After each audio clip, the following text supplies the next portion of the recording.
REET mains कैसे होगी पास। दोस्तों, शिक्षक भर्ती परीक्षा 2022 में अब कुछ ही दिन बचे हैं। जैसे जैसे एग्जाम के दिन नजदीक आ रहे हैं, डर भी सताने लगता है। ऐसा लगता है कि याद किया हुआ सब कुछ भूल रहे हैं। लेकिन इतने कम समय में भी लाखों अभ्यर्थी बेहतरीन तैयारी कर कॉन्फिडेंस के साथ में पेपर दे सकते हैं। ये सब कैसे होगा, यह बताने के लिए मैं लेकर आया हूँ एक स्पेशल सीरीज, जिसमें हर रोज कुछ ना कुछ खास होगा। पहली कड़ी में हमारे साथ जुड़े हैं शिक्षक भर्ती के 12 एक्सपर्ट टीचर्स, जो आपको सक्सेस के टिप्स तो दे ही रहे हैं, साथ ही यह भी बता रहे हैं कि कौन सी गलती से आपको बचना है और कम समय में किस स्ट्रेटजी के साथ में तैयारी करनी है। तैयारी में आसानी हो, इसलिए हमने एक्सपर्ट से वो कॉमन सवाल पूछे हैं जो लगभग हर छात्र के दिमाग में घूमते हैं। दोस्तों, हमारे डॉक्टर राघव प्रकाश जी ने बताया है, आपने पढ़ा वो बहुत मूल्यवान है, और मूल्यवान वो इसलिए है कि वो परीक्षा में आएगा नहीं आएगा वो तो अलग बात है, लेकिन उसी पर आप मास्टरी कर सकते हैं और उसी पर आप मैक्सिमम सवाल आप हल कर सकते हैं।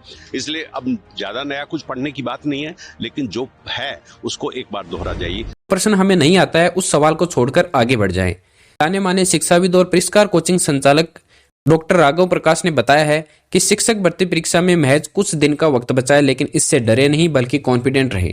जो भी आपने पढ़ रखा है वह काफी इंपॉर्टेंट है। इस बात को हमेशा अपने दिमाग में रखें, क्योंकि पेपर में उसमें से कितना कुछ आएगा यह तो आपको नहीं पता, लेकिन जो भी उस टॉपिक से रिलेटेड आएगा उसमें आप अपना बेस्ट स्कोर हासिल कर सकते हैं। इसलिए ज्यादा नया पढ़ने से बेहतर यही होगा कि जो अब तक पढ़ रखा है उसका अच्छे से रिविजन किया जाए, ताकि पेपर में उस टॉपिक से रिलेटेड कोई भी सवाल हमारा गलत ना हो। ऐसे में स्कूल के सब्जेक्ट पर फोकस करते हुए ज्यादा से ज्यादा सवाल सोल्व करने की कोशिश करें। अगर आप सब्जेक्ट आधारित सवालों का जवाब सही देने में कामयाब हो गए तो आपका फाइनल सिलेक्शन कोई नहीं रोक पाएगा। शिक्षा मनोविज्ञान के प्रोफेसर डॉक्टर मोहित दीक्षित की सलाह है कि कम समय बचा, इसलिए नए टॉपिक नहीं छेड़ने चाहिए। अब तक जो हम पढ़ चुके हैं उसे ही अच्छे से रिवाइज करना चाहिए। तो जो आपने तैयारी की थी, जिन बुक्स से की थी, उन बुक्स को ही अपनी बेसिक रखें और फिर क्वेश्चन, क्योंकि परीक्षा क्वेश्चन है तो आप क्वेश्चंस पे ज्यादा फोकस करें, बार बार प्रैक्टिस करें। जो चीज लगती है कि यहाँ पर रह गई है केवल उसी पे फोकस, नया कुछ भी ना पढ़े। पिछले सालों के सवालों को सोल्व करना चाहिए। थर्ड ग्रेड के एग्जाम में रीट की तैयारी ही स्टूडेंट का बेस है। ऐसे में उस तैयारी को बरकरार रखते हुए हमें ज्यादा से ज्यादा सवालों को सोल्व करने की कोशिश करनी चाहिए। ऐसा करने से स्टूडेंट अच्छा स्कोर हासिल कर सकते हैं। Assistant professor doctor Namita Sharma ने बताया है कि इस बार एग्जाम में यूनिट फर्स्ट, सेकंड, फिफ्थ और सिक्स का पाठ्यक्रम सभी के लिए कॉमन है, जबकि यूनिट थर्ड और फोर्थ सब्जेक्ट के आधार पर होगी। अगर स्टूडेंट रीट में लेवल 1 और 2 पहले से पढ़ चुके हैं तो ये टॉपिक्स आपके लिए मजबूत होंगे। चाहे लेवल फर्स्ट हो या सेकंड हो, दोनों सब्जेक्ट का वेटेज सबसे ज्यादा है। उम्मीद है छात्रों ने इसकी तैयारी बहुत ही अच्छे से की होगी, लेकिन दोनों ही लेवल में शिक्षण विधियों का बहुत बड़ा रोल है।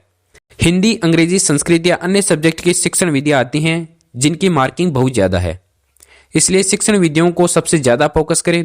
दूसरे नंबर पर शिक्षा मनोविज्ञान का रोल है। इसके अलावा इंफॉर्मेशन टेक्नोलॉजी के 5% काफी मायने रखते हैं। मैथमेटिक्स के असिस्टेंट प्रोफेसर धर्मेंद्र गुप्ता ने बताया है कि कर्मचारी चयन बोर्ड का शुरुआत से यह पैटर्न रहा है कि पिछले सालों के पेपर में पूछे गए सवालों को ही रिपीट करता है या फिर उन सवालों के इर्द गिर्द ही नया सवाल पूछता है। इसलिए स्टूडेंट को एग्जाम देने से पहले पुराने पेपर को सोल्व करने की जरूरत है। पुराने पेपर्स को फोकस करिए, उन पे प्रैक्टिस करिए। हाँ, नया पढ़ने पे ना जाए और टेस्ट सीरीज से हो सके तो कुछ ज्यादा से ज्यादा गुजरे। अब देखते हैं दोस्तों रीट मेंस में सक्सेस के 5 मंत्र जो एक्सपर्ट्स ने हमें सुझाए हैं। नंबर 1 है साइकोलॉजी, गणित, साइंस और टीचिंग मेथड ऐसे सब्जेक्ट हैं जो तथ्य आधारित हैं, सबसे ज्यादा स्कोर यही दिलाते हैं। नंबर 2 है कम समय शेष है, इसलिए नया टॉपिक अभी शुरू नहीं करें, जो तैयारी कर रखी है उसे प्राथमिकता देकर रिवीजन करें। नंबर 3 है एनसीईआरटी और माध्यमिक शिक्षा बोर्ड की किताबों में दिए गए ऑब्जेक्टिव प्रश्नों को खास तौर पर पढ़ें। नंबर 4 है मॉडल पेपर को सोल्व करने की टाइम बाउंड प्रैक्टिस करें ताकि तय समय में 150% हल हो सके। नंबर 5 है तारीखों, घटनाक्रमों को कड़ी से कड़ी जोड़कर चित्रों के माध्यम से याद करने की प्रैक्टिस करें। इस एग्जाम में 9 लाख से ज्यादा कैंडिडेट शामिल होने जा रहे हैं। हम ऐसे ही आपके एग्जाम तक नई नई सीरीज लेके आते रहेंगे आपके लिए, जो आपको मोटिवेट भी करेगी और आपको टिप्स एंड ट्रिक्स भी देगी कि एग्जाम को आपको कैसे क्रैक करना है। एग्जाम तक हमारे वीडियोस आपको मिलते रहें, इसलिए चैनल को सब्सक्राइब कर लें और बेल आइकन को भी क्लिक कर लें ताकि जब भी हमारा वीडियो अपलोड हो तो आपके पास में नोटिफिकेशन आ जाए। Thank you.